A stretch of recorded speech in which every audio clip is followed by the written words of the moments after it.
तो वेलकम भाइयों पार्ट 2 में। और उज्जैन पहुंच गए हैं। ये बहुत ही सुंदर स्टेशन है और जब हम एंट्री कर रहे थे जब लिखा भी हुआ था इस पर है। ठीक है चलो।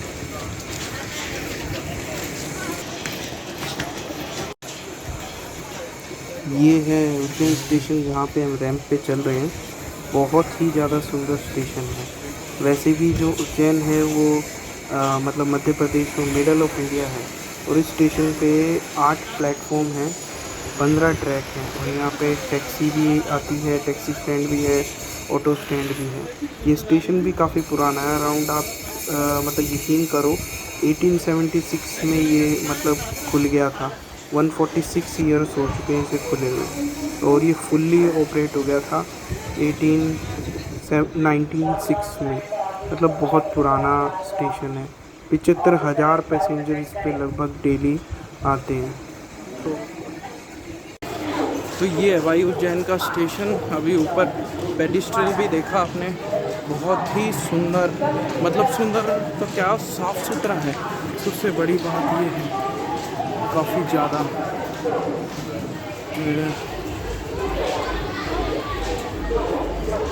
काफ़ी अच्छा है। और ये कितना बड़ा है ये रेलवे स्टेशन, बहुत ही ज़्यादा बड़ा। और ये साइड में ये मैं और ये स्टेशन है। पता नहीं मेरी आवाज़ कम ज़्यादा आ रही होगी क्योंकि ये कुछ ज़्यादा ही आवाज़ें चल रही हैं। तो मिलते हैं नेक्स्ट, आगे मैं मिलता हूँ, दोबारा स्टार्ट करता हूँ, फिर बताता हूँ कैसे क्या चार्जेस एंड रोल रहे। ये है स्टेशन के बाहर, उज्जैन स्टेशन के बाहर। और सबसे कमाल की चीज़ निशु वो देखो, हाँ शिवलिंग, महादेव जी का कितना बड़ा शिवलिंग बना रखा है। मतलब मजा ही आ गया। ये सही में महादेव जी की नगरी है, वही है राजा यहाँ के। कहते हैं ना महादेव जी किंग है, यहाँ के राजा है ना, यहाँ के महाराज सबसे बड़े, उन्हीं की नगरी है। तो उन्हीं के लिए सब कुछ, सही में उन्हीं की नगरी है। कितना सुंदर शिवलिंग है। हाँ चलो चलते हैं, हमारा बंदा भी आ गया।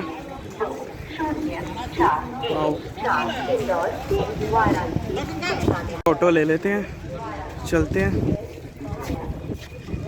नमस्ते भाई, जय महाकाल।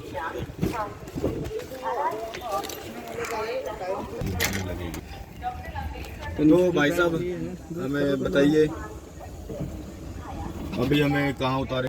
अभी क्या नहाने धोने के लिए? हाँ नहाना धोना है। उसके बाद फिर पहले लोकल टेंपल घुमाओगे या महाकाल के दर्शन? जैसी आपकी इच्छा। नहीं जैसे आप बताओ।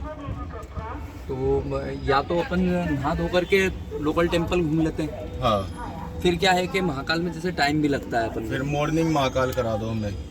सुबह मॉर्निंग में? हाँ सुबह मॉर्निंग में कर लीजिए। सुबह महाकाल करके फिर 2 बजे की ट्रेन है ही मालवा। ठीक है, क्योंकि ओमकारेश्वर का कैंसिल तो किया है। तो भी ठंडे टाइम भी अपन कर सकते हैं महाकाल। ठंडे टाइम करा दो शाम को, ताकि अभी अपन नहा धो करके बाहर के लेते हैं क्या, और अपना होटल भी वहीं मंदिर के पास ही रहेगा। ठीक है तो अपन होटल चलो, है ना, क्या तो चार्जेस है होटल? तो ये है भाई, रास्ते में अभी चलते चलते भी ये मंदिर मिला। बहुत ही सुंदर मंदिर लग रहा है, क्षत्रिय मराठा समाज मंदिर।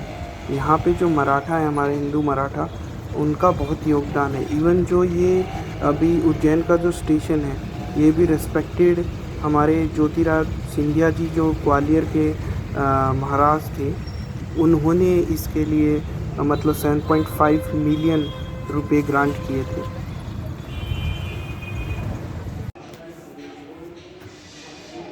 ये भाई धर्मशाला, यहाँ पे अभी हम आए हैं।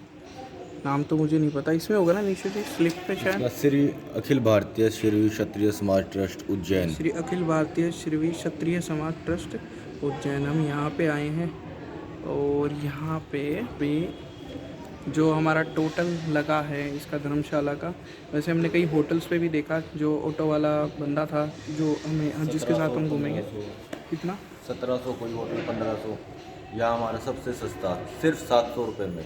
हाँ। खाना पीना सब कुछ, खाना पीना सब कुछ, मतलब क्योंकि हमें तो वैसे भी रुकना ही है, बट जो मतलब रूम में नहीं रुकना, नहा धो के अपना फिर निकल लेना है। फिर महाकाल जी के वहाँ पे वैसे भी जैसे हनुमान जयंती है, रामनवमी है, तो उसके कारण, और अभी अम्बेडकर जी की जयंती थी तो वैसे ही छुट्टियाँ पड़ी हुई हैं 4 दिन की लगातार, तो बहुत ज़्यादा भीड़ है।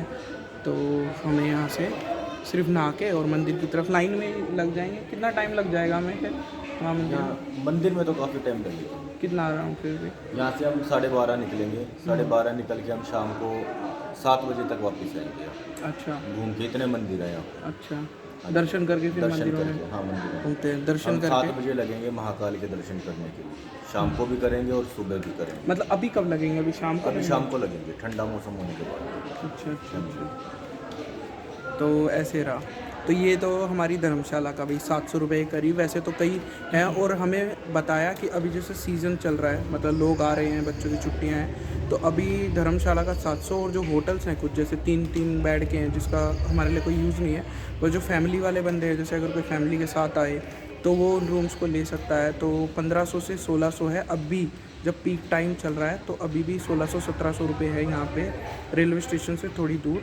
और वैसे नॉर्मली वो भी यही कोई 600-700 रुपये होते हैं नॉर्मली, जो मुझे पता लगा है ऑटो वाले से। और बाकी तो अपनी मर्ज़ी है, पर मेरे हिसाब से, हमारे हिसाब से धर्मशाला ही ठीक है, क्योंकि वैसे ही पूरा दिन बाहर गुजारना होता है, तो आप सिर्फ अपना सामान रखते हो और फिर उसके बाद पूरे दिन बाहर ही घूमते हो। तो एक बार रूम देख लेते हैं। तो एक बार रूम देख लेते हैं। मेरे को जो सबसे पहली ये झलक दिखाई दी ना यहाँ से, जो मैंने ऊपर से भी देखी, वो यही कि यार वाकई में ना लोगों में साफ़ सफाई का बहुत ज़्यादा जुनून हो गया है। कितना साफ़ है, देखो रोड, और इस साइड में भी एक धर्मशाला है, और ये पेड़ के पास भी उन पत्ते तक भी साफ़ कर रखे हैं। बहुत ही अच्छा। ऐसे ही साफ़ रखो भाई अपनी सारी जगह को। जय महाकाल। ये देखो भाई, ये कितने बड़े हमारे अगोस्त से कहाँ, पता नहीं एमपी में क्या कहते होंगे, तो पूरी थाली बना रखी है बड़ी बड़ी और ये है एक मंदिर का गुंबद। हाँ, जैसे अपना हरियाणा का घेवर। चलो रूम, ये है यहाँ का नज़ारा। और वो मैं डिटेल बता रहा था ना, जस्ट अभी बताता हूँ। रूम साफ़ करने लग गए भाई साहब, तो भाई साहब रूम साफ़ कर देंगे, फिर उसके बाद चलेंगे। यहाँ पे हैं उज्जैन के हम। बड़ा सुंदर है, ये पेड़ कितना बड़ा है। हम हैं 3री-4थी मंजिल में हैं। देखो नीचे से इतनी ऊंचाई आ रही है इसकी। यहाँ टै टै टै टै की इतनी आवाज़ है ना। इतनी बड़ी धर्मशाला है ये, बहुत ज़्यादा।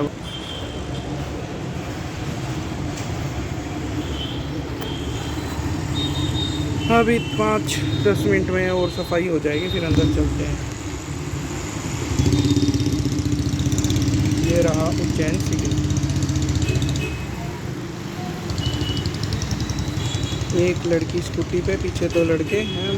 हमारी चोरी चोरों से कम है कि, और पुलिस वालों ने नहीं पकड़ी। पता नहीं कुछ होता होगा इनका नियम। उधर बैठ के फिर बताता हूँ डिटेल।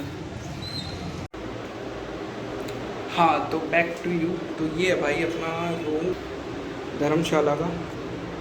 ठीक है, साफ़ सुथरा है, अभी साफ़ करके गए हैं वो, जस्ट अभी आए हैं। पंखा है, सही है अपना, क्या दिक्कत है। आराम से बैठ के अब नहा धो के बैठना तो क्या। बाथरूम में अभी निशु नहा रहा है, बाथरूम भी साफ़ ही है, वो भी करके गया है। और इतना सा है कमरा, पर काफ़ी है यार, बहुत बड़ा कमरा है। ये कैमरे में मुझे पता नहीं कितना बड़ा दिख रहा होगा, पर ठीक है। ये शटरिंग खिड़की से ही पता लग रहा होगा कि खिड़की कितनी बड़ी है, तो रूम कितना बड़ा है। ये एक्स्ट्रा गद्दे भी दिए हुए हैं, तो ये एक्स्ट्रा गद्दे हैं अपने।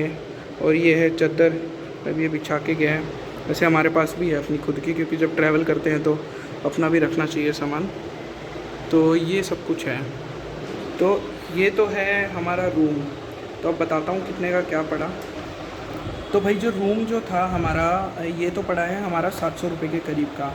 और हमने एक ऑटो वाले को करा है, जिससे कि वो हमें पूरा टाइम मंदिरों में आज भी और कल भी घुमा देगा। तो हम उसको देंगे 700-800 रुपये करीब हैं। बाकी जो पक्का होगा वो देख लेंगे, पर इतने ही, क्योंकि लास्ट टाइम भी हम उसके साथ घूमे थे ये। तो और जो फिर उसके बाद ट्रेन का जो हमारा खर्चा हुआ, वो अराउंड एक बंदे का 3rd क्लास AC का था 1790 रुपये करीब। तो 3580 हमारा दोनों का टिकट का रहा, एक साइड का। हम लोग उज्जैन उतरे, और नई दिल्ली के करीब आपने देखा ही था पार्ट 1 में कि हम सोनीपत से फिर चढ़े थे, फिर वहाँ से हमने नई दिल्ली में फिर ट्रेन ले ली थी वहाँ पे। तो वहाँ से हम आए तो ट्रेन का हमारा हो गया पर पर्सन 1790 रुपये और दोनों का 3580 रुपये। और फिर उसके बाद ये तो हो गया हमारा ट्रेन का 3rd क्लास AC का। और उससे नीचे वाली जो है वो है शायद स्लीपर वाली है, 495 या समथिंग कुछ रुपए की है। और उससे नीचे 2S है, यानी चेयर क्लास है। तो मैं वो रिकमेंड नहीं करूँगा अगर किसी को इतनी दूर आना है तो। ये पूरा सफ़र है यार 8-9 घंटे का। और उसमें क्या है, जैसे अपने यहाँ पे जैसे आप दिल्ली से अगर पानीपत की साइड को गए हो तो उस साइड एक वो चलती है इलेक्ट्रॉनिक वाली जो चलती है, तो पैसेंजर गाड़ी हम उसे कहते हैं। तो उसमें क्या होता है, कहीं भी बंदे टिकट लेके वो चढ़ते हैं, नॉर्मल जो लोकल पैसेंजर होते हैं। तो उसमें जो लंबे सफ़र वाला जो बंदा होता है उसको दिक्कत रहती है। तो ऐसे मतलब ये पूरा का पूरा बजट रहा। और स्लीपर क्लास भी ठीक है, पर उसमें भी वही रहता है, मैंने देखा गचड़ वचड़ बहुत ज़्यादा रहती है। तो इसीलिए हमने क्योंकि ये वैसे भी पीक टाइम है, अभी है महीना चल रहा है अराउंड ये अप्रैल का चल रहा है। और आज तारीख है 15 अप्रैल है, 15 या कितनी है इसमें, हाँ 15 अप्रैल है। और टाइम हुआ है अभी 12:24 सुबह के। तो इस हिसाब से तो हमारा होटल का रहा दोनों का मिलाकर 3580 और 1790 रुपये का एक का। और फिर उसके बाद जो ऑटो हमें लेना है वो 700-800 रुपये का पड़ा है। और फिर उसके बाद जो हमने धर्मशाला ली है वो 700 रुपये में पड़ी है। और तो ये हमारा अभी तक का टोटल खर्चा है। और जैसे जैसे आगे होता जाएगा मैं बताता जाऊँगा। तो ये है उज्जैन। और यहाँ पे आने का ऐसे है, 2 ट्रेन है, एक तो मालवा एक्सप्रेस है और दूसरी INDL है, इंटरसिटी एक्सप्रेस। तो इंटरसिटी एक्सप्रेस जल्दी पहुँचाती है, वो रात को लगभग 10 बजे नई दिल्ली लगती है और सुबह वो पहुँचा देती है 8 साढ़े 8 बजे करीब। और जो मालवा है, मालवा नई दिल्ली पे चलती है 8:40 पे, मतलब 8:30 से 9 बजे के बीच में चल जाती है वहाँ से। और यहाँ पे जो हमें पहुँचाती है वो पहुँचाती है करीबन, हमें जो पहुँचाया मैं उस हिसाब से बताता हूँ, मतलब 11 बजे के करीब हमें यहाँ पे उज्जैन जंक्शन में पहुँचा दिया। तो ऐसा इसका ट्रेन का है। तो ये इसका प्राइस है और ये इसका आना जाना है। और ये दिखाता हूँ, यहाँ से ऐसा रूम है। तो अभी नहा धो के और फिर उस ऑटो वाले को बुलाएंगे, महेंद्र नाम है उसका, दोबारा उसको बुलाएंगे, उसके साथ फिर चलेंगे मंदिर की तरफ। तो भाई यहाँ से तो निकल लिए हम नहा धो के। अब पूरी बड़ी धर्मशाला है, पता नहीं शायद इसमें 500 से भी ज़्यादा कमरे होंगे या 1000 भी हो सकते हैं, मतलब मुझे पता नहीं, पर 300 तो मैंने खुद देखे, 400 तक मैंने देखा कि आ गया। तो अब इस पर बैठते हैं और इस वाले पार्ट को यहीं करते हैं ख़त्म, नेक्स्ट में मिलते हैं। मैं तो यही एक ही है, आधी इनको दे रखी है, आधी इनको दे रखी है इधर। अब कहाँ चलेंगे? अब पहले अपन इधर चलते हैं हरतरी गुफा।